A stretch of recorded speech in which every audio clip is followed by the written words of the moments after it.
निवृत्तीनाथ महाराजांच्या आज्ञेवरून संत सम्राट माऊली आपली प्रातिभ अनुभूती ज्या ग्रंथामध्ये निरूपण करतात किंवा गुरु आज्ञेचं पालन करतात आणि त्याद्वारा आतींद्रिय अलौकिक प्रातिभ ऋतंभरा प्रज्ञेनेच जिथं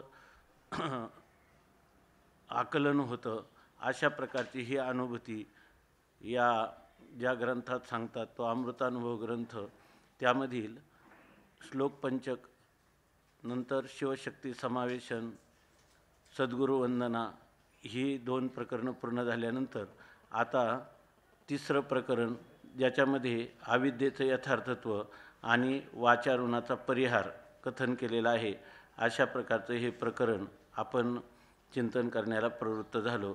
यथाशक्ती यथामती चिंतन करत असताना आपण 19व्या ओळीपर्यंत आलो। जे आत्मज्ञान निखळ तेही घे ज्ञानाचे बळ तै सूर्यचिंती सबळ तैसे नव्हे। पाठीमागं ज्ञान हा बंध आहे याविषयी शिवसूत्राचं प्रमाण दिलं आणि भगवद्गीतेचं प्रमाण दिलं। त्यानंतर आपला असणारी ही आत्मानुभूती ही इतकी ती ठोस किंवा भरीव आकाट्य आहे आणि ती स्वतःसिद्ध स्वयंप्रकाश आहे हे सांगत असताना श्रीगुरूंच्या पुढं आत्मनिवेदन करत असताना आत्मानुभूती सांगत असताना माऊली म्हणतात की परिशिवेका श्रीवल्लभे बोलिले येण्याचे लोभे मानू ते हे लाभे न बोलताही। भगवान सदाशिवांनी सांगितलं किंवा भगवान विष्णूंनी ही गोष्ट कथन केली ज्ञानबंध आहे असं म्हणून आम्ही ज्ञानबंध आहे असं सांगत नाही, तर त्यांनी सांगितलं नसतं तरीसुद्धा आम्ही ज्ञानबंधच आहे। अहम ब्रह्मास्मी असं जे वृत्तीज्ञान आहे ते बंधनालाच कारण होणार आहे अशा प्रकारे आत्मविश्वासाने माऊलींनी कथन केलं। यानंतर त्या संबंधाने पुढं चिंतन सांगतात की जे 19वी ओवी आहे, जे आत्मज्ञान निखळ तेही घे ज्ञानाचे बळ तै सूर्यचिंती सबळ तैसे नोहे। आता जे आत्मज्ञान निखळ आत्मज्ञान म्हणजे निखळ म्हणजे केवळ किंवा विशुद्ध स्वरूपात असणारं जे आत्मज्ञान आहे, विशुद्ध स्वरूपात असणारं आत्मज्ञान आहे म्हणजे ज्ञानरूप असणारा जो आत्मा आहे, विशुद्ध स्वरूपात मूलभूत असणारा जो आत्मा आहे तोही जर तेही ज्ञानाचे बळ घे आणि त्या ज्ञानरूप आत्म्याचं ज्ञान होण्यासाठी जर त्याला ज्ञानाचं म्हणजे वृत्तीज्ञानाचं जर बळ घ्यावं लागत असेल म्हणजे वृत्तीज्ञानाचं बल किंवा साह्य सामर्थ्य त्यांनी ग्रहण केल्याशिवाय जर ते आत्मज्ञान होत नसेल तर ते म्हणतात त्याला जर ज्ञानाचं साह्य घ्यावं लागलं तर कसं होईल। जै सूर्यचिंती सबळ, तर जसा एखाद्या सूर्य आहे आणि त्या सूर्याने आपला उदय होण्यासाठी किंवा प्रकाश होण्यासाठी जर काही सबळ म्हणजे दुसऱ्या एखाद्या सूर्याचं किंवा प्रकाशरूप असणाऱ्या दुसऱ्या पदार्थाचं सबळ म्हणजे साह्य जर त्याला घ्यावं लागलं तर मग तो सूर्यच काय राहिला। त्याप्रमाणे शुद्ध आत्मज्ञानाला जर म्हणजे आत्मज्ञानाला म्हणजे ज्ञानरूप आत्म्याला जर वृत्तीज्ञानाचं साह्य घ्यावं लागलं तर मग तो आत्मज्ञान किंवा तो ज्ञानरूप आत्मा म्हणण्यात काय अर्थ आहे। जर सूर्याला दुसऱ्यांना प्रकाश देण्यासाठी आपल्याला एखाद्या किंवा स्वतःचा उदय होण्यासाठी सूर्याला स्वतःचा उदय होण्यासाठी कशाचं तरी त्याला साह्य घ्यावं लागलं तर मग त्या सूर्याचं स्वयंप्रकाशत्व ते भौतिक सूर्याचं देखील स्वयंप्रकाशत्व काय राहिलं बरं, काहीच राहिलं नाही। तैसे नव्हे, तसं या ठिकाणी नाही होत। म्हणजे या ठिकाणी ज्ञानरूप आत्म्याला कोणत्याही वृत्तीज्ञानाचं बल घेण्याची गरज नाही। ज्याप्रमाणे सूर्याला उदय होण्याकरता दुसऱ्या प्रकाशाची किंवा दुसऱ्या प्रकाशरूप पदार्थाची आवश्यकता नाही असा या ओवीचा सरळ अर्थ आहे। आता टीकाकार सांगतात आत्मज्ञान म्हणजे ऐते ज्ञान निखळ तेचे असे परिपूर्ण ते घेऊनी ज्ञानपण ज्ञानत्वा का ए। टीकाकार सांगतात 77 क्रमांकाची ओवी आहे की आत्मज्ञान म्हणजे काय, ऐते ज्ञान म्हणजे स्वतःसिद्ध असणारं आणि स्वयंप्रकाश असणारं ज्ञान की ज्याच्यामुळं सर्वांचा प्रकाशन होतं परंतु त्याच्या प्रकाशनाकरता कोणाची आवश्यकता नाही असं असणारं ते चिद्रूप असणारं आत्मज्ञान ते निखळतेचे असे परिपूर्ण। ते निखळ आहे म्हणजे ते या खुर्ची इकडे नाही आहे ना खुर्ची इथं, बसा इकडं बस.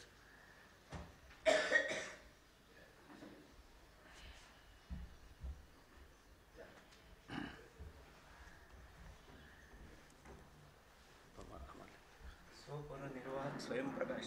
हां हो, हा तिथंच बसतंय.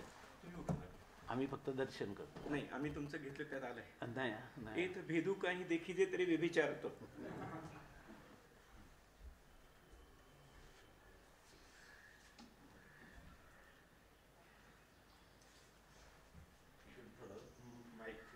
डॉक्टर, हां तुमचा नमस्कार पोस्ट केला बरं. साखरे एक मिनिट. सगळी संपूर्ण ज्ञानेश्वरी जवळजवळ 14 वर्ष त्यांच्याकडे पूर्णपणे ऐकली. नंतर अमृतानुभव ऐकला. स्वामी महाराजांच्या जवळ पंचदशी अमृतानुभव, श्रीमद भागवताची श्रीधरी टीका, विचारसागर याचं कायम चिंतन करत राहिले. आणि इथं आले त्यावेळेला कोणते हे नव्हते, इथं डॉक्टर जास्त नव्हते म्हणजे एखादा असेल कोणतरी, नव्हताच. पहिले एकमेव अद्वितीय ब्रह्म.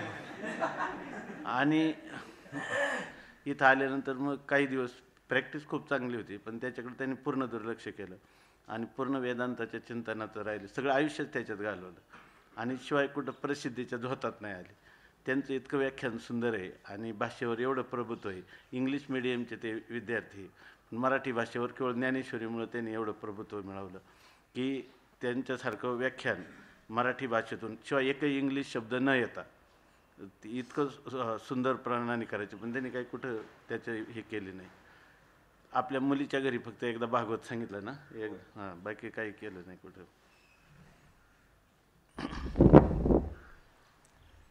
जुन्या काळचे MBBS आहे म्हणजे नाही. मुख्य फार थोडंच सांगितलं मी. हे फार थोडं सांगितलं. हां, कालववी झाली परी शिवेका श्रीवल्लभे, बोलिले येणेचे लोभे, मानो ते हे लाभे न बोलताही. हां, असं माऊलींचा असणारा जो आत्मविश्वास आहे तो आत्मविश्वास इतका आहे. ह्या ग्रंथामध्ये फक्त ही 2च प्रमाणे म्हणजे आता ह्या 2 वयामध्ये दिलेली शिवेका श्रीवल्लभे आणि पुढे एक प्रमाणे कोणतं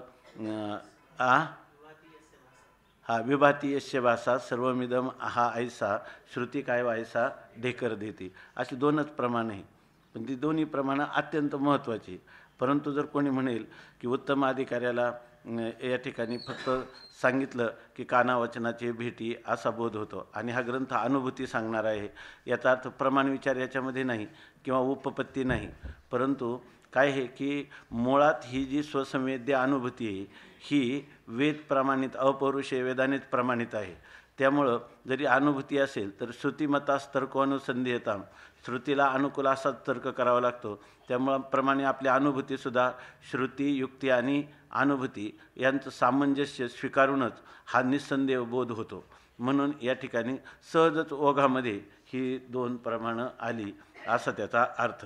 तर ही अनुभूती सांगत असताना, कारण जोर काय आहे, निवृत्तीनाथ महाराजांची आज्ञा आहे की स्वानुभूती कथन करा. त्यामुळे स्वानुभूतीचंच कथन करणारा हा ग्रंथ आहे.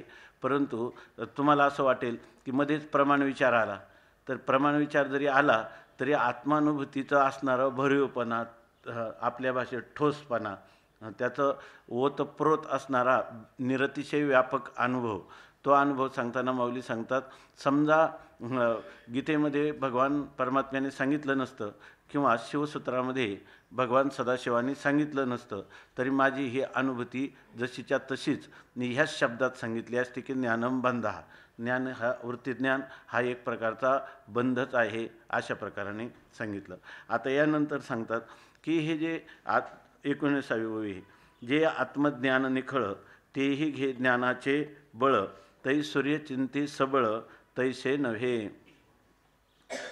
तर आता हे जे आत्मज्ञान आहे हे इतकं टळटळीत आणि इतकं स्वयंप्रकाश, स्वतः सिद्ध किंवा घनीभूत सन्मात्र, चिन्मात्र, आनंदमात्र, आद्वय अशा स्वरूपाचं आहे की त्या आत्मज्ञानालाही ते आत्मज्ञान निखळ विशुद्ध स्वरूपातलं असणारं आत्मज्ञान, तर तेही ज्ञानाचे बळ घे तर त्यालाही जर ज्ञानाचं बळ लागलं म्हणजे वृत्तीज्ञानाने अहम ब्रह्मास्मी असं म्हटल्याशिवाय त्या आत्मज्ञानाचं प्रकाशन, इथं आत्मज्ञान म्हणजे ज्ञानरूप आत्मा, असं ज्ञानरूप आत्म्याचं जर प्रकाशन होत नसेल तर त्या ठिकाणी मग तो आत्मा स्वयंप्रकाश आहे किंवा तो अवेद्यत्वे सती अपरोक्ष रूपत्वम स्वयंप्रकाशत्वम, अशा स्वयंप्रकाशत्वाला काय किंमत राहिली?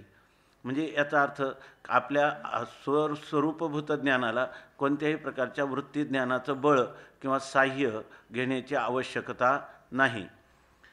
आणि जर लागेल तर त्यासाठी उदाहरण देतात माऊली की तै सूर्यचिंती सबळ, जर सूर्याने आपला उदय होण्यासाठी सबळ म्हणजे दुसरा कोणता तरी साह्य करता असा जर सूर्याला लागत असेल तर त्या ठिकाणी त्याला सूर्य म्हणण्यात काय अर्थ आहे? सूर्य सगळ्या जगाचं प्रकाशन करतो, सगळ्या त्रैलोक्याचं प्रकाशन करणारा सूर्य नारायण हा एक स्वामी आहे आणि त्याला मात्र सकाळी उदय होण्यासाठी दुसऱ्या सूर्याचं किंवा तशा तत्सदृश अशा प्रकाशरूप एखाद्या पदार्थाचं साह्य घ्यावा लागत असेल तर त्याला सूर्य तरी म्हणता येईल का?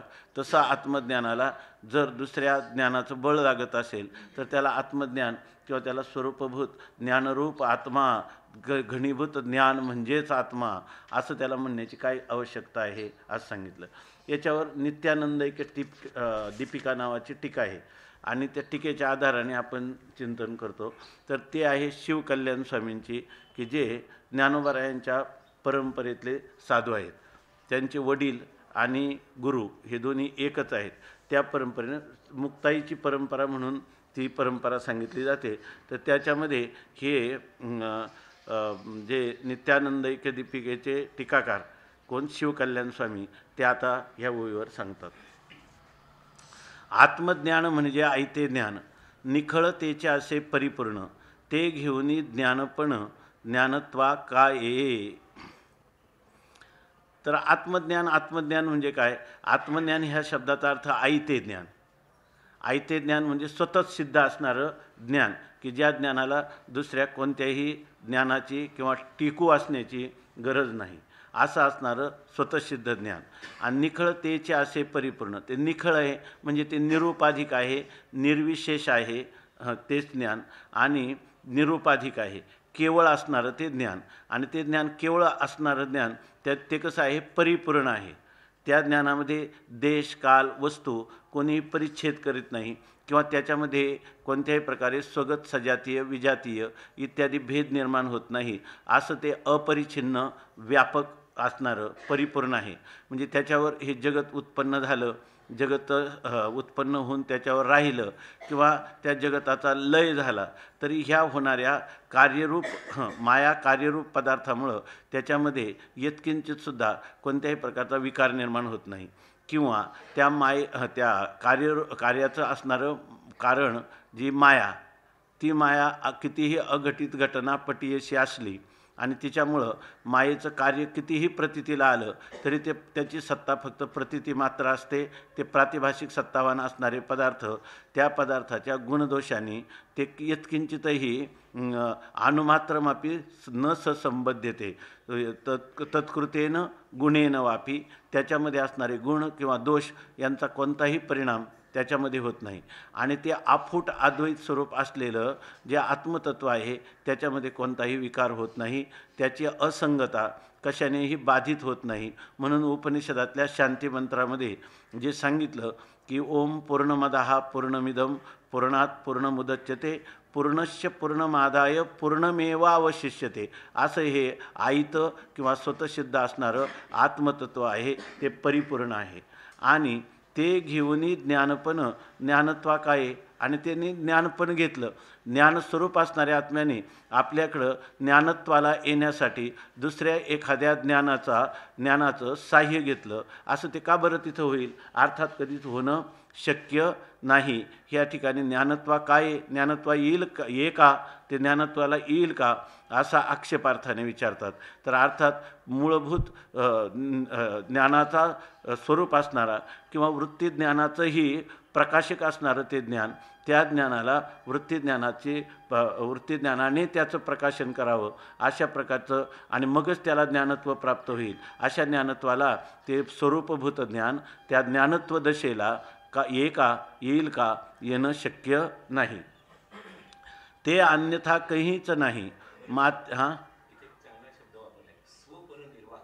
हां म्हणजे प्रकाशनाच्या बाबत जो स्वतःचं प्रकाशन करून अन्याचं प्रकाशन करताना कोणाचंही सहाय्य घेत नाही, हो म्हणून प्रकाशनाच्या बाबत निर्विशेष निरुपाधिक ज्ञानघन परब्रह्म हो. हे स्वपरनिर्वाह आहे. स्वपरनिर्वाह उत्पत्तीच्या बाबत जी अन्य कुणाचीही अपेक्षा ठेवत नाही, स्वतःची उत्पत्ती आणि जगाची उत्पत्ती करण्यामध्ये जी स्वपरनिर्वाहक आहे ती माया आहे किंवा त्रिगुणात्मक शक्ती आहे.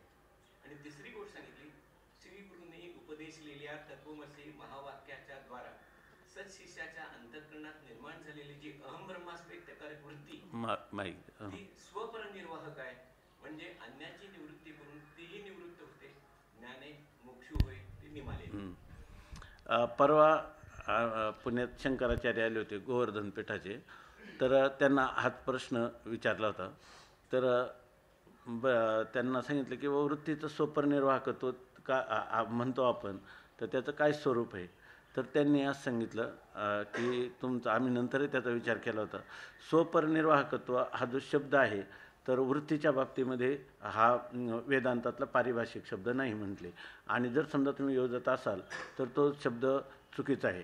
आणि त्याचं त्यांनी सांगितलं की स्वपरनिर्वाहकत्व वृत्तीचं नाही. वृत्ती, आता जो अर्थ सांगितला तुमचा अर्थ काय देतून करतो, स्वपरविरोधिनी असा त्याचा अर्थ हे निरूपण होतं. ते काय करते, अज्ञानाला घालवते आणि अज्ञानाला घालून स्वतःही निवृत्त होते. आणि जर तुम्ही तिला स्वपरनिर्वाहक असं जर म्हटले तर त्याचा अर्थ काय झाला, ती स्वतःलाही टिकवून ठेवते आणि दुसऱ्याचाही निर्वाह करते. तुम्ही अज्ञानाचं ती निर्वाह करत नाही, अज्ञानाला ती काय करते, घालवते. आणि अज्ञानाला घालून ती वृत्ती काय होते, स्वतः निवृत्त होते. म्हणून स्वपरविरोधीने असा शब्द योजा असं ते वृत्तीच्या बाबतीत. बाकीचं जसं अर्थ तो तुम्ही तोच करता, म्हणून ते म्हणे त्याला स्वपरविरोधिनी असं म्हणा. आणि वृत्ती वेदांतामध्ये स्वपरविरोधिनी असं तिला म्हटलेले, असं त्यांनी पारि काहीच नाही. हां तेवढं मग हा वाचा स्वपरविरोधिनी असं शब्द तिथं घ्यायचा, स्वपर निर्वाहकाच्या. बाकीचं माया ब्रह्म हे बरोबर, पण वृत्तीच्या बाबतीत स्वपरविरोधिनी असं वेदांतातला पारिभाषिक शब्द घ्यायचा. आत्मज्ञान म्हणजे ऐते ज्ञान, निखळतेच्यासे परिपूर्ण, ते घेऊनी ज्ञानपण ज्ञानत्वा काय, ते अन्यथा कहीच नाही. माते पावणे आता काही, किंवा प्रतिबद्धक कही असेल त्याशी, तेथे स्वज्ञाने बळ घेजे. मग रोधक असेल ते वारिजे, तरी प्रातःकाळ चिंतिजे सूर्ये जेवी. या दोन वयामध्ये सांगितलं की तो जो परमात्मा आहे किंवा ते आत्मतत्व आहे ते अन्यथा काहीच नाही. ते अन्यथा म्हणजे आपल्या स्वरूपाहून इतर भावाला, कधी अन्यथा भावाला ते कधी प्राप्तच होत नाही. मग आता माते पावणे ते काय, आणि मग जर ते अन्यथा भावालाच प्राप्त होत नाही तर त्याने पुन्हा मला प्राप्त व्हायचं किंवा आपल्या आत्मतत्वाला प्राप्त व्हायचं. आत्मतत्व कधी अन्यथा झालंच नाही तर त्या ठिकाणी त्याच्या अन्यथा भावाची निवृत्ती करून मग त्याच्या आत्मभावाला प्राप्त व्हायचं ते काय. अर्थात त्याला माते पावणे आता काय, त्याला काय मला प्राप्त व्हायचं म्हणजे काय, ते नित्य प्राप्तच आहे. काय हां हां हां आणखी चांगले माते पावणे इथं नाही लागत. मा ते पावणे काही, हे मा आणि ते हे दोन शब्दाचा पदच्छेद करायचा. इथं संहित ते एक उपलब्ध झालं की सगळी संहिता एकत्र आहे, पदांचा छेद केला नाही. त्यामुळं पदाचा छेद जर केलेलं एक उपलब्ध आहे, एवढं खानोलकरांनी केलेलं. परंतु त्या ठिकाणी असे काही शब्द आहे की ते संहित जसे तसे घेतलेले, त्यामुळे अर्थ लागत नाही. इथं माते शब्दाचा अर्थ मला प्राप्त होतो असा करायला काही संबंधच नाही. इथं मा जर ते अन्यथाच कधी होत नाही, मग ते पावणे आता ती काय, मग ते आपल्याला आता प्राप्त करायचं आत्मतत्व, त्याचा काय अर्थ, म्हणजे याचा काहीच अर्थ नाही. किंवा प्रतिबद्धक काही असेल त्याशी, किंवा आपल्या स्वतःसिद्ध आत्मस्वरूपावर काहीतरी प्रतिबंध आहे, आणि प्रतिबंध आहे म्हणून तेथे स्वज्ञाने बळ घेजे. म्हणून त्याला आपल्या प्रतिबंधाची निवृत्ती करण्यासाठी आपल्याला प्रतिबंध कोण आहे? अज्ञान आहे किंवा अज्ञान कार्य आहे. म्हणून त्या अज्ञान किंवा अज्ञान कार्याची निवृत्ती करण्यासाठी किंवा तिथं प्रतिबंधक आहे प्रमाणा संभावना, प्रमेया संभावना, विपरीत भावना, हे प्रतिबंध आहेत असं समजून त्या ठिकाणी मग स्वज्ञाने बळ घ्यायचे. आपल्याला जे ज्याच्या अज्ञानाने भासतं ते त्याच्या ज्ञानाने निवृत्त होतं. अशा प्रकाराने आपल्याला आत्मस्वरूपाच्या अज्ञानामुळं जग भासलं म्हणून स्वरूपाच्या अज्ञानाने ते निवृत्त होईल. किंवा आपल्याला या ठिकाणी प्रमाणगत किंवा प्रमेयगत संशय असल्यामुळं किंवा विपरीत भावनेमुळं आपल्या आत्मस्वरूपाचं आपल्याला यथार्थ ज्ञान आपलं आत्मस्वरूप आपल्याला यथार्थ प्राप्त झालं नाही. म्हणून या ठिकाणी ह्या प्रतिबंधाच्या निवृत्तीसाठी काहीतरी केलं पाहिजे असं जर कोणाला वाटत असेल, स्वज्ञाने बळ घ्यायचे. आत्मस्वरूपाचं किंवा सामान्य स्वरूपाचं ज्ञान आहे आणि विशेष स्वरूपाचं अज्ञान आहे. म्हणून आपल्याला सामान्य स्वरूपाच्या ज्ञानाने ह्या प्रतिबंधाची निवृत्ती होत नाही. म्हणून त्या ठिकाणी विशेष स्वरूपाचं दृढ अपरोक्ष असंच ज्ञान करून घेतलं पाहिजे. बरोबर आहे ना? तर असं जर तुम्हाला वाटत असेल तर हे जे प्रतिबंधाची तुमची संकल्पना आहे ती आत्मस्वरूपाच्या ठिकाणी कधी प्रतिबंध निर्माण झालेलाच नाही. तिथं प्रतिबंध आहे असं वाटणं हाच प्रतिबंध आहे असं जर तुम्ही म्हणत असाल तर त्या ठिकाणी सांगतात तेथे स्वज्ञाने बळ घ्यायचे. आणि जर आपल्या आत्मस्वरूपाचं विशेष स्वरूपाचं ज्ञान झालं पाहिजे. कारण काय आहे? अज्ञान आणि अज्ञान कार्य विशेष आहे आणि त्या विशेषाची निवृत्ती करण्यासाठी विशेष स्वरूपाचंच ज्ञान झालं पाहिजे. सामान्य ज्ञान त्याच्या विरोधी नाही, त्या अज्ञानाच्या आणि अज्ञान कार्याच्या विरोधी नाही. म्हणून आम्हाला प्रतिबंधाच्या निवृत्तीसाठी साधन केलं पाहिजे असं जर कोणी म्हणत असेल मग रोधक असेल ते वारीजे. जे रोधक प्रतिबंधक जे आहे त्याचं निवारण केलं पाहिजे. वारा आभाळाची फेडी वाचुनी सूर्याते न घडी अशा प्रकारची स्थिती आहे. किंवा तेथ अविद्या निवृत्ती हे स्थळ तेने मोक्षोपादान फल या दोही साधन केवळ ज्ञान. माऊलीने ज्ञानेश्वरीत ही गोष्ट सांगितलेली आहे.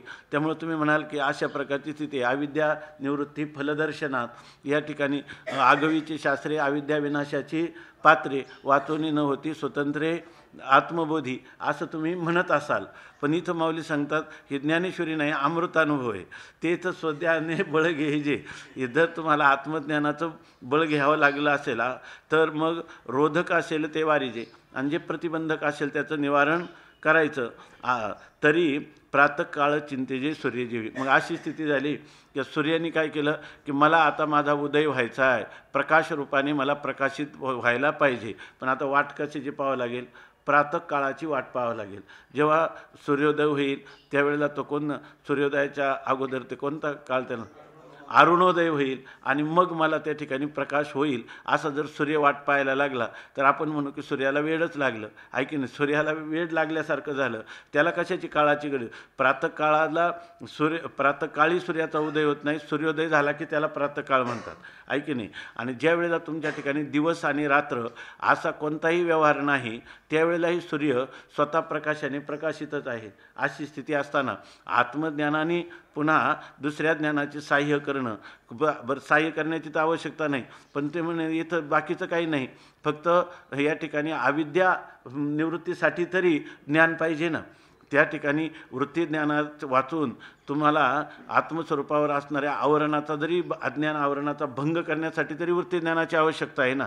कारण ते वृत्ती जरी आत्मस्वरूपाचं प्रकाशन करत नसेल तरीसुद्धा आलेल्या प्रतिबंधाचं निवारण करते ना, आत्मस्वरूपाच्या आवरणाचा भंग करते ना. आणि त्यासाठी ती वृत्ती परोक्ष ज्ञानाने आणि अपरोक्ष ज्ञानाने संपन्न व्हावंच लागेल ना. अवांतर वाक्याने परोक्ष ज्ञान करून असत्वापादक आवरण दूर करेल आणि महावाक्याच्या श्रवणाने ती आभानापादक आवरण दूर करेल आणि नंतर आत्मा स्वयंप्रकाश लागेल. तुम्हाला म्हणत असाल तुम्ही तिथं वृत्तीव्याप्ती आणि फलव्याप्ती दोन्ही पदार्थाच्या इतर सामान्य पदार्थाच्या ज्ञानासारख्या लागत नसल्या तरी वृत्तीव्याप्तीची तर आवश्यकता मानणार ना. पण इथं ज्ञानोबरायांच्या दृष्टीनं वृत्तीव्याप्ती फलव्याप्ती स्वस्वरूपे विकल्प नास्ती आहे की नाही? हेच सांगत होते ना सर. विकल्प नसते, दोन्ही पण विकल्प याच्या ठिकाणी नाहीत असं सांगत असताना माऊली सांगतात तेथं स्वज्ञाने बळ घ्यायचे. मग रोगधक असेल ते वारीजे तरी प्रातःकाळ चिंतेजे सूर्यजीवी. सूर्याच्या संबंधी रात्रीची असावी आधी, मग तियेची निरुद्धी मानावी तेने. म्हणतात की सूर्याच्या संबंधामध्ये रात्रीची आधी असावी, त्याला रात्रीची चिंता असावी, सूर्याला रात्रीची चिंता असावी. कधी ही रात्र सरेल आणि कधी हा दिवस उजाडेल, बरोबर ना, तेव्हा माझा प्रकाश, मला प्रकाश रूपाने प्रकाशता येईल, असं जर सूर्य म्हणत असेल तर रात्रीची अगोदर सूर्याला चिंता असली पाहिजे. तर मग तियेची निरुद्धी मानावी की मग त्या रात्रीचा काय केला पाहिजे, निरोध केला पाहिजे असं मानावं. की हे जर म्हणायचं झालं तर योगदर्शनाप्रमाणे, बरोबर ना, रात्रीचा निरोध करायचा आणि मग सूर्याने प्रकाशित व्हायचं असं योगदर्शन म्हणतं.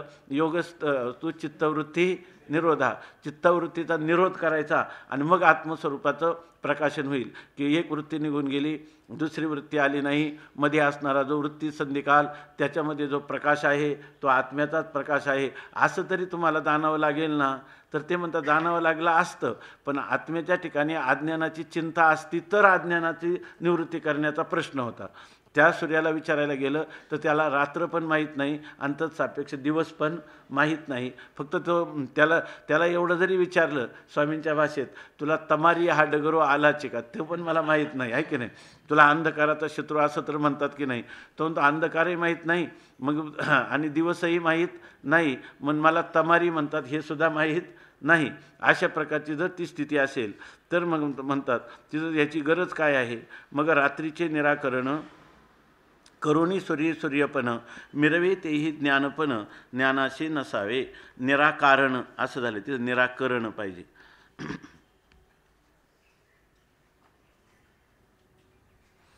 रात्रीचे निराकरण करुणी सूर्यपण मिरवे, रात्रीचं निराकरण करायचं आणि मग सूर्याच्या ठिकाणी सूर्यपण येईल. तसं या ठिकाणी तेवी ज्ञानपण ज्ञानाशी नसावे. त्याप्रमाणे ज्ञानाला जर अज्ञान दूर करील तर त्या ठिकाणी त्याला ज्ञानत्व प्राप्त होईल असं कधीही नसावं. म्हणजे अशी कधीही धारणा किंवा अशा प्रकारची कधीही विरुद्ध चुकीची अपसमजाची धारणा कोणीही करू नये. आता 20व्या ओळीत सांगतात, काय बोलायचं असलं तर बोलायचं. हां, बोलायचंच. ज्ञाने श्लाघ्य तू आहे, तई ज्ञानपण धाडिले वाये, दीपा वाचोनी दिवोला हे, तई अंग भुललाची की.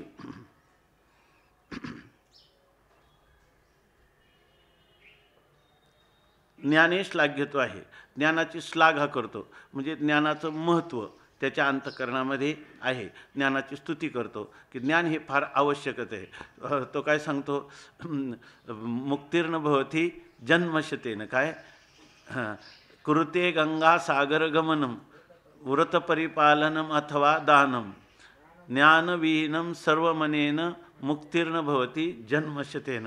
आणि पुन्हा काय सांगणार, असं साक्षात आचार्य म्हणतात. ज्ञानादेव तू कैवल्यम, अशी कोण सांगते, श्रुती सांगते.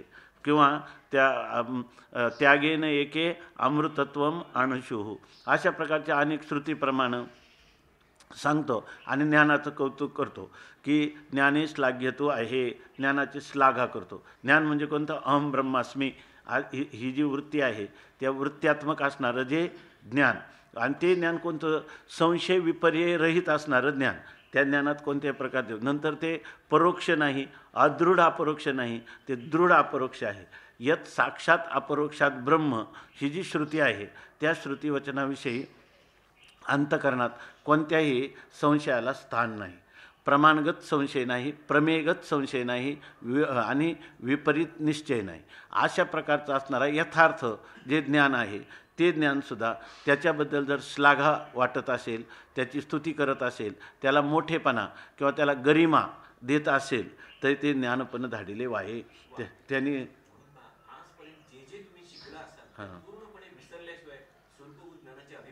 होणार नाही.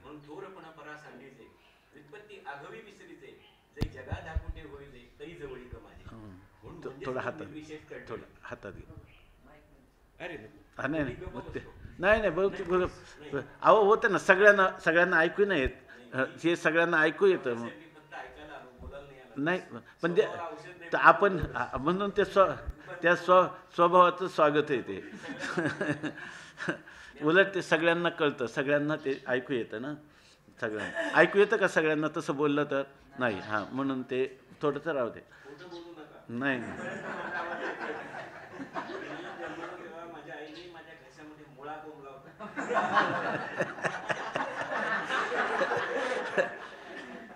मुळ्याने आवाज वाढतो. मुळा जो आहे ना त्याचा आवाज स्पष्ट राहतो, असं पूर्वीच्या काळात होतं. कितीही लांबवर असलं तरी माझा आवाज पोहोचू शकतो, फक्त मी ठरवलं पाहिजे की माझा आवाज तिथपर्यंत पोहोचला. मग तसं ठरवा.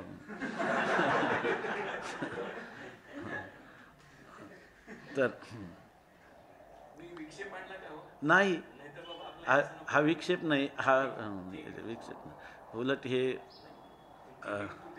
काही नाही, लिंकच नाही त्याच्यामध्ये. आता अमृतामध्ये कुठं लिंक लावायचं, दुसरं काय पदार्थच नाही. लिंक लागायला साखळी पाहिजे ना, इथं काय साखळी आहे. जन्मभर आम्हाला अशी सवय लागलेली आहे साहेब, की सिद्ध वस्तू साध्य करायची आणि साधनावरती आणून ते पुढं धरा, आणि साधन आणि साधना पुढं तुम्ही धरा, म्हणून माऊलीने छान दे हातात द्या.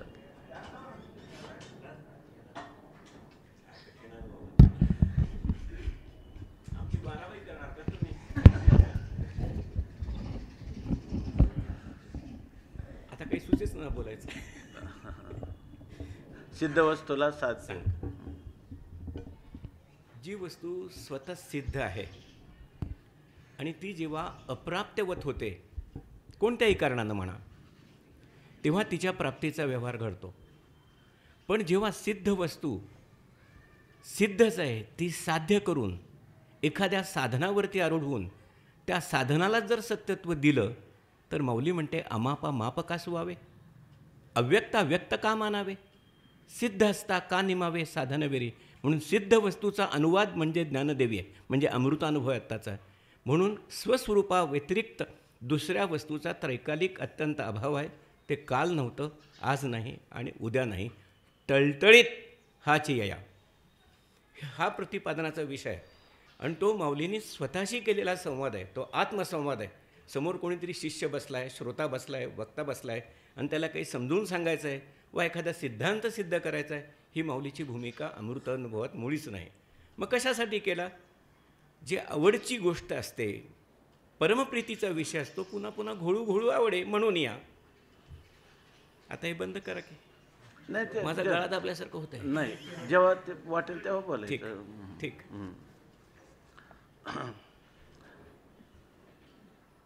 ज्ञाने श्लाघ्य तो आहे तरी ज्ञानपण धाडिले वाहे. ज्ञानाची श्लाघा गरिमा अंतकरणात आहे, वृत्तीज्ञानाचं महत्त्व अंतकरणात आहे, तरी ज्ञानपण वाये धाडिले. तर त्यांनी खरं जे ज्ञानस्वरूप आहे त्याला त्यांनी व्यर्थ धाडलं, म्हणजे देशांतराला पाठवून दिलं. म्हणजे आपलं जे मूलभूत स्वरूप आहे ते स्वरूप या ठिकाणी ज्ञानघन असताना त्या ठिकाणी त्याच्या प्रकाशनासाठी दुसऱ्या वृत्त्यात्मक ज्ञानाची त्यांनी इच्छा केली. म्हणून त्यांनी खरं आपलं असणारं स्वरूपभूत ज्ञान देशांतराला पाठवलं आणि ते वाये धाडिले. वाये धाडिले म्हणजे काही गरज नव्हती, वास्तविक ते त्याचं स्वतःचं स्वरूप आहे. असं असतानाही त्यांनी विनाकारण ते देशांतराला पाठवल्यासारखं होईल. दीपा वाचून दिवोला आहे तरी अंग भुललाची की. आता त्याच्यासाठी उदाहरण दिलं, दीपा वाचून. जर एखादा दिवा आहे आणि त्या दिव्या वाचून आपल्याला आपलं एखादा पदार्थ पाहायचा आहे, एखाद्या पदार्थाचं दिव्यांनी प्रकाशन करायचं ठरलं, तर तो म्हणायला लागला की अहो थांबा, थोडं थांबा, त्या पदार्थांना मी तुम्हाला दाखवतो, पण मला दुसरा दिवा बरोबर घेऊ द्या. असं जर तो म्हणायला लागला तर दीपा वाचून दिवा लाहे, तर त्या दिवा इथं लाहे म्हणजे दिवा वाचून दिवा प्राप्त करतो. म्हणजे दिव्याचं साह्य जर प्राप्त झालं नाही आणि तो जर समजायला लागला की दिव्याचं साह्य घेतल्यावरच मी त्या पदार्थांचं प्रकाशन करील, एक दिवा म्हणायला लागला. कारण दिव्याच्या बाबतीत आपण वृत्तीव्याप्ती आणि फलव्याप्तीचा जेव्हा दृष्टांत देतो तेव्हा जर दुसरा एखादा पदार्थ असेल दिव्याशिवाय त्या घटाच्या खाली, तर त्या ठिकाणी दिव्याची आवश्यकता आहे. पण घटाच्या खाली जर दिवाचा असला तर फक्त आवरणभंग करण्याची गरज आहे, त्या ठिकाणी त्याचं प्रकाशन करण्यासाठी दुसऱ्या दिव्याची गरज नाही. पण त्या दिव्याला गरज वाटायला लागली तर अंग भुललाच की, तर तो आपल्या स्वतःला विसरलाच की. की मी स्वयंप्रकाश आहे, मीच या पदार्थाचं प्रकाशन करतो, या पदार्थाच्या प्रकाशनासाठी मला कोणाची आवश्यकता नाही. त्याच पदार्थाला स्वयंप्रकाश म्हणतात की जो इतरांचं प्रकाशन करतो आणि आपल्या प्रकाशनासाठी इतरांची अपेक्षा करत नाही.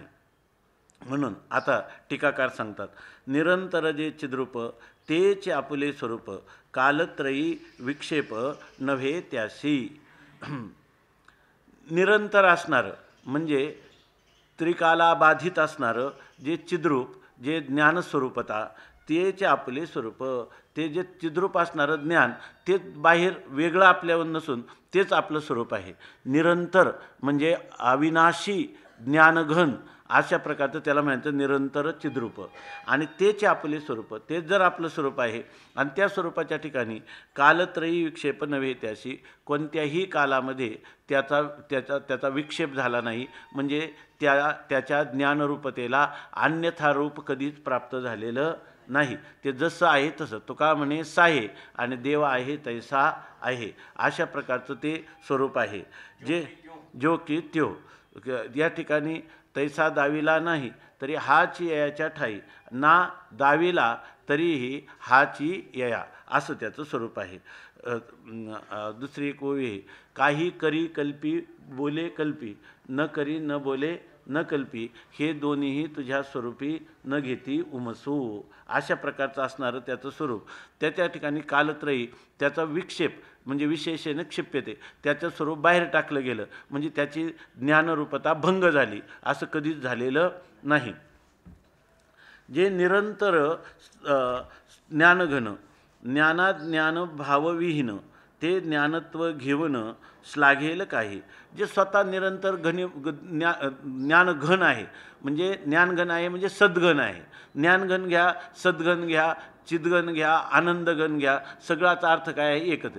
कारण हे सच्चिद आणि आनंद हे त्याचे धर्म नसून ते त्याचं स्वरूप असल्यामुळं इथं चिदघन शब्द हा सद्घनता किंवा सन्मात्रतेचा आणि आनंद मात्रतेचं देखील उपलक्षण आहे. जे निरंतर ज्ञानघन, जे निरंतर ज्ञानघन आहे आणि ते कसं आहे? ज्ञान भावविहीन, त्याच्या ठिकाणी ज्ञान आणि आदज्ञान ह्या दोन्ही भावांनी विवर्जित असणारं घनीभूत ज्ञान ते आहे. म्हणजे त्या ठिकाणी वृत्त्यात्मक ज्ञान आणि वृत्ती स्वरूपाच्या ठिकाणी असणारं अज्ञान, त्या ज्ञान आणि अज्ञानाचा स्पर्श देखील त्याला झाला नाही, त्याने ते अस्पर्शित अचुंबित असं घनीभूत ज्ञान आहे. आणि ते ज्ञानत्व घेऊनच लागेल काही, आणि ते आपल्याला वृत्ती ज्ञानाचं ज्ञानत्व घेईल आणि मग आपली श्लाघा करेल. आता मी मोठा झालो आहे की नाही, मी पूर्वी माझ्या ठिकाणी लघुता होती, आता माझ्या ठिकाणी मी महान झालो, असं सापेक्ष, बरोबर ना, सापेक्ष महात्मत्व घेऊन ते आपली स्तुती करायला लागेल काय, किंवा त्याला आपला मोठेपणा मिरवायला लागेल काय? अर्थात लागणार नाही. आपणाशी मानोनी खंडन, साच मानावे अज्ञान, मग अज्ञानविषयी जाण श्लाघ्यतो ज्ञानी. आपणाशी मानोनी खंडन म्हणजे काय आहे? तो आहे अखंड स्वरूप, परंतु त्यांनी काय केलं? अज्ञानामुळं आपण म्हणतो ना, सभूमी विश्वतो वृत्वा आत्यतिष्ठ दशांगुलम, असा निरतिशय व्यापक असणारा परमात्मा. पण तो काय म्हणायला लागला की परमात्म्याच्या म्हणजे व्यापक असणाऱ्या निरतिशय व्यापक परमात्म्याच्या एका अंशावर कोण राहतं? माया राहते. आणि मायेच्या दशांश एक भूत, मायेच्या दशांश आकाश, आकाशाच्या दशांश, वेदांतामध्येच प्रकरण ग्रंथामध्ये अशा प्रकारच्या अध्यारोपाच्या भाषेत संकल्पना सांगितलेल्या आहेत. तेव्हा त्याला अनुसरून तो म्हणतो, म्हणजे काय करतो? आपण अखंड असणारा आपणाशी मानोनी खंडन, आपण खंडित झालेलो आहोत. म्हणजे आपल्या स्वरूपावर माया काय झाली? आपल्याच आश्रयावर राहिली आणि आपल्यालाच आच्छादित केली. पण संपूर्ण माझ्या स्वरूपाला आच्छादित केलं नाही, माझ्या एका अंशाला आच्छादित केलं. किंवा ममैव अंशो जीव लोके, जीव हा माझा एक अंश आहे. म्हणजे जीव, अज्ञान, जगत अशा प्रकारच्या कल्पना करून, त्या ठिकाणी उपाधीच्या कल्पना करून त्या उपाधीनं त्या परमात्म्याला आवृत्त केलं असं मानायला लागला. म्हणजे त्यांनी काय केलं? आपणाशी खंडन मानून, आपणच आपलं खंडन झालेलं आहे, म्हणजे आपली अखंडता जी आहे ती बाधित झालेली आहे असं अध्यारोपाच्या भाषेत मानलं. साच मानावे अज्ञान, आणि हे करण्यासाठी काय म्हणायचं? ते अज्ञान खरं आहे, ते अज्ञान कसं आहे, ते अज्ञान सगळी शास्त्र किंवा वेदांताचे प्रकरण ग्रंथ अज्ञानाच्या मान्यतेवरच हे सगळे, म्हणजे अध्यारोपामध्ये सगळ्यांनी अज्ञान मानलेलं आहे. इतकंच नाही तर शंकराचार्यांना मायावादी असं, वास्तविक ते आहेत चिदवादी, ते पण त्यांना काय म्हणायला लागले, मायावादी आहे असं म्हणायला लागले. आणि ज्या लोकांनी चैतन्याचं प्राधान्य सांगितलं, आता उदाहरणार्थ ही टीका आहे, त्यांना म्हणायला लागले चिद्विलासवादी. वास्तविक हे चिद्विलास आणि मायाविलास हे दोन्ही स्वामी महाराज सांगायचे ना, आम्ही चितला चित म्हणायला तयार नाही तर चितचा विलास म्हणू का, आणि चितचा विलास जर आम्ही म्हणणार नाही तर मायेचा विलास म्हणू का, जड मायेचा विलास म्हणू का. म्हणून आमच्या दृष्टीनं ना चिद्विलास ना मायाविलास, पण म्हणायचंच झालं तर मायाविलास म्हणण्यापेक्षा आम्ही जड अंतकरणाने चिद्विलास असं म्हणू. प्रौढवादाने त्या ठिकाणी आम्ही प्रौढीवादाने आम्ही त्या ठिकाणी चिद्विलास असं म्हणू. पण कोणत्या वादाने, प्रौढीवादाने म्हणताना सुद्धा आम्ही जड अंतकरणाने म्हणू. ऐकी नाही, ते तुमच्या बुद्धीवर ह्या चैतन्य आरूढ व्हावं याच्यासाठी म्हणू, याच्या अतिरिक्त आमचा दुसरं कोणताही उद्दिष्ट नाही. आपणाशी मानून खंडन साच मानावे अज्ञान.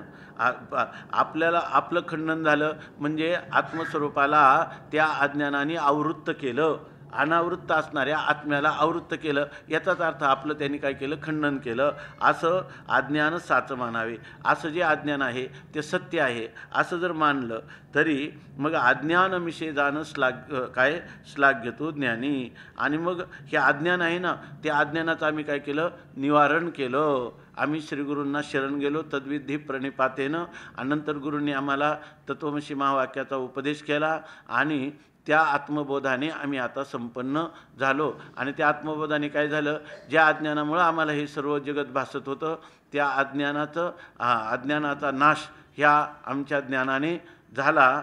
आम्हाला झालेल्या गुरुकृपेने झालेलं, ईश्वर कृपा, गुरुकृपा, अंतकरण कृपा, शास्त्रकृपा, सगळ्या कृपा एकीभूत झाल्या आणि तेव्हा ह्या अज्ञानाचा नाश झाला असं म्हणून.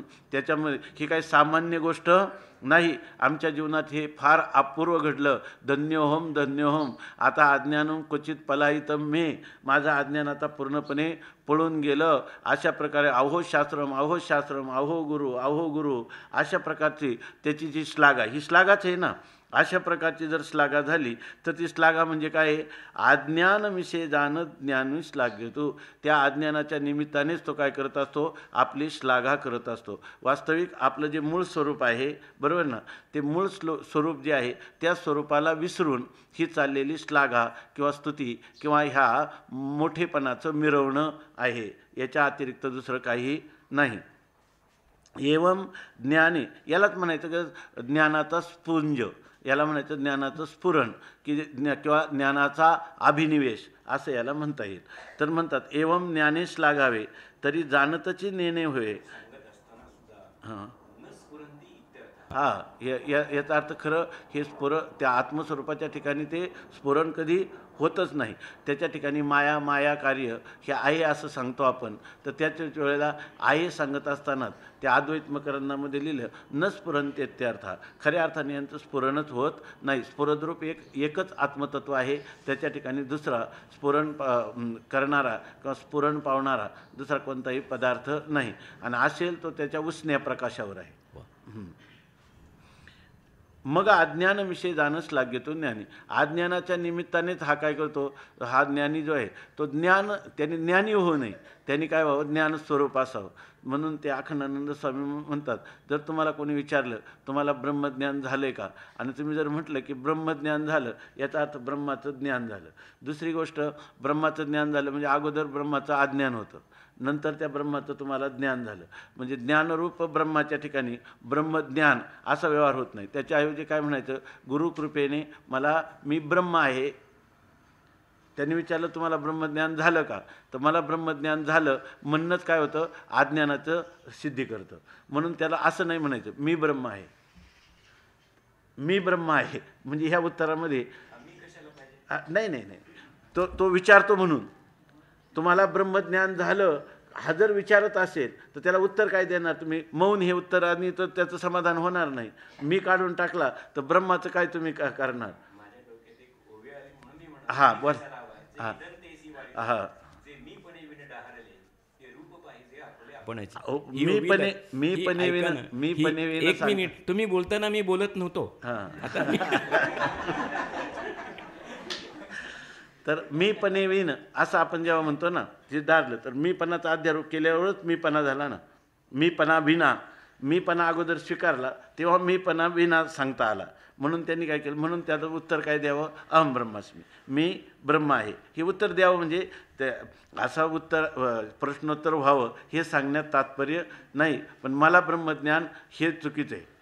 म्हणून तुकाराम महाराजांनी कशी त्याची खुबीनं लिहून ठेवलं, तुका म्हणे कृपा करील ना. स्वामी महाराजच सांगायचे, तुका अण्णा सांगायचे, चांडोळे अण्णा स्वामी महाराज, की तुका म्हणे कृपा करील नारायण तरीच हे ज्ञान ब्रह्म होय. ब्रह्मज्ञान होय नाही, ज्ञानच ब्रह्म होतं.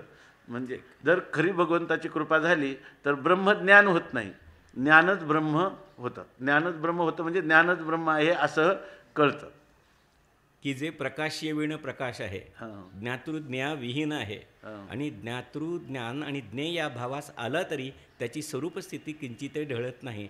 कारण ज्ञाता, ज्ञान आणि ज्ञेय या त्रिपुटीचा ज्या ठिकाणी व्यतिरेक आहे आणि व्यतिरेकपूर्वक जेव्हा अन्वय सांगितला जातो, म्हणजे लेणे सोने जो जाणे ते लेणेपण तर वाव म्हणे. आणि सोन्याचं सोनेपण न मोडता जर अलंकाराची प्रतीती येत असेल तर आम्ही ना म्हणू. म्हणून मी पण विण डहारले.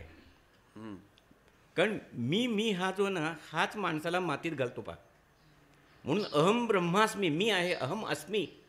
म्हणून अस्तित्वासाठी अहम अस्मी या जाणीवेची गरजच नाही आहे.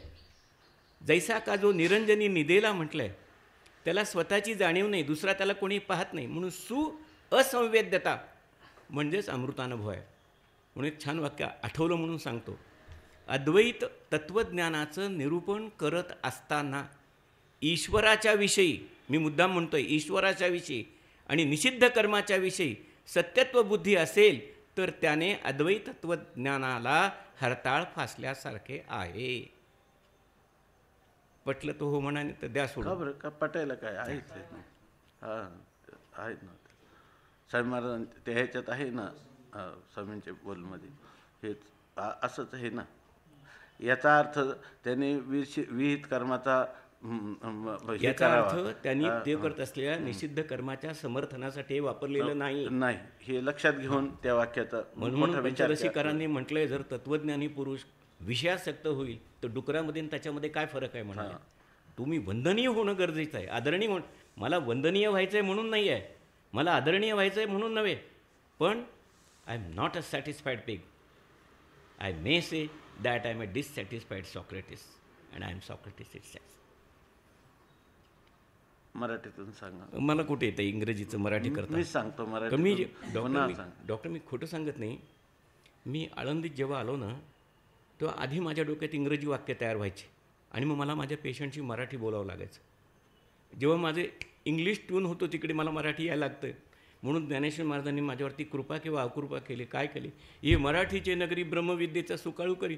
आणि माझी इंग्रजी मागच्या दाराने कधी पळून गेलं मला पत्ता लागला नाही. म्हणजे इंग्रजी तर आलं नाही, मराठी समजलं नाही.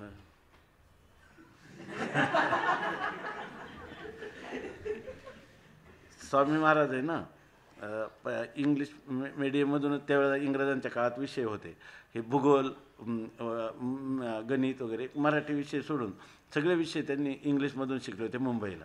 तरीसुद्धा त्यांनी तिथं त्यावेळेला इंग्रजांच्या राज्यात प्रतिज्ञा केली की मी यापुढं इंग्लिश बोलणार नाही. तर कोणाला असं कळत सुद्धा नव्हतं की यांना इंग्लिश येत असेल म्हणून. I know English.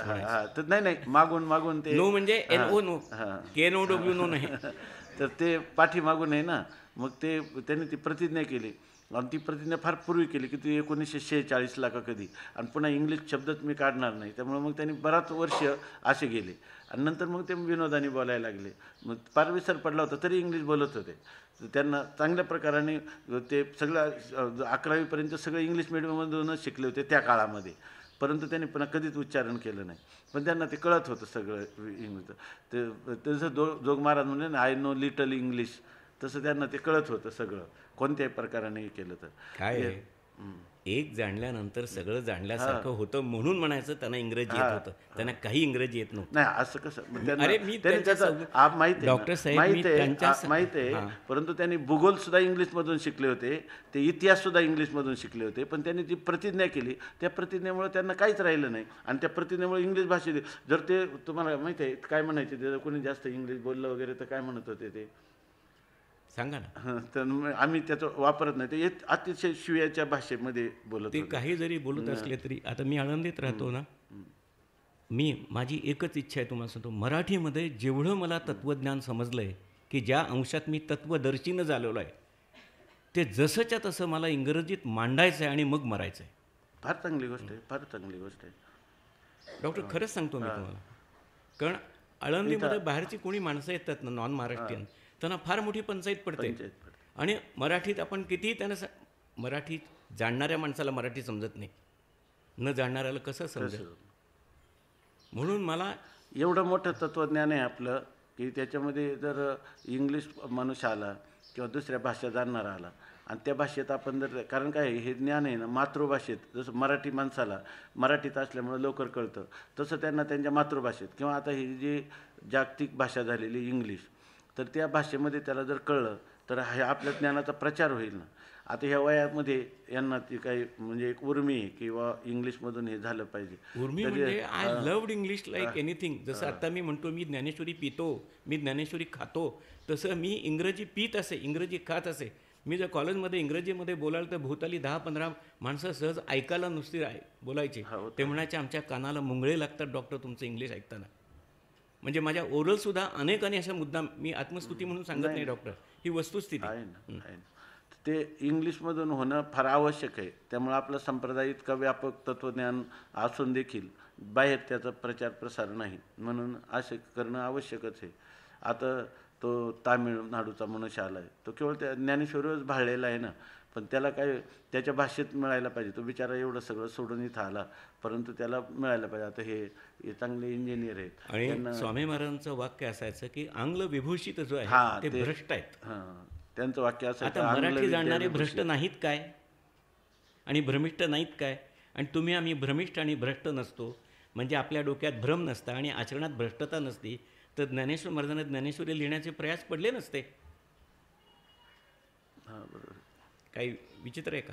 नाही, काही नाही, विक्षिप्तता नाही ना. विक्षिप्तता काय त्याची आवश्यकताच नाही. तर आता याच्यानंतर हे कीर्तन आहे म्हणून आता पाठ त्या राऊत बाबांचं का? हां, राऊत बाबांचं का इथं कुणाचं आहे? नाही आपलंच आहे याच्यामध्ये ज्ञानदर्शनमध्ये राऊत बाबांचं पण आहे. आज माऊलीच्या मंदिरात आहे काहीतरी मंदिरात 10 ते 12. त्यांचं पण आहे आणि तिथं सगळ्यांना भोजन पण आहे आणि 9:30 ते 11:30 कीर्तन आहे सगळ्यांना.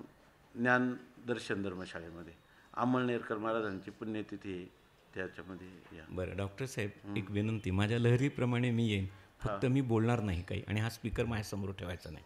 आमचं काही म्हणणं हा, मग नाही. ठीक आहे. मला फक्त ऐकायचं आहे तुमचं शांत चित्तानं. नो खंडन, नो मंडन, काही खंडन नाही, मंडनाचा nothing हा but- ग्रंथच नाही बस, याच्यामध्ये. मस्त. ठीक खंडन आहे. मंडन ज्ञानेश्वर महाराजांनीच केलं नाही याच्यामध्ये. त्यामुळे खंडन मंडन अमृतानुभवामध्ये आनंदाचं आस्वादन करायचं. ठीक आहे, मग तो आनंद आम्हाला मिळावा म्हणून आम्ही येणार. हो बस. त्याच्यामध्ये चला येऊ साहेब. हां,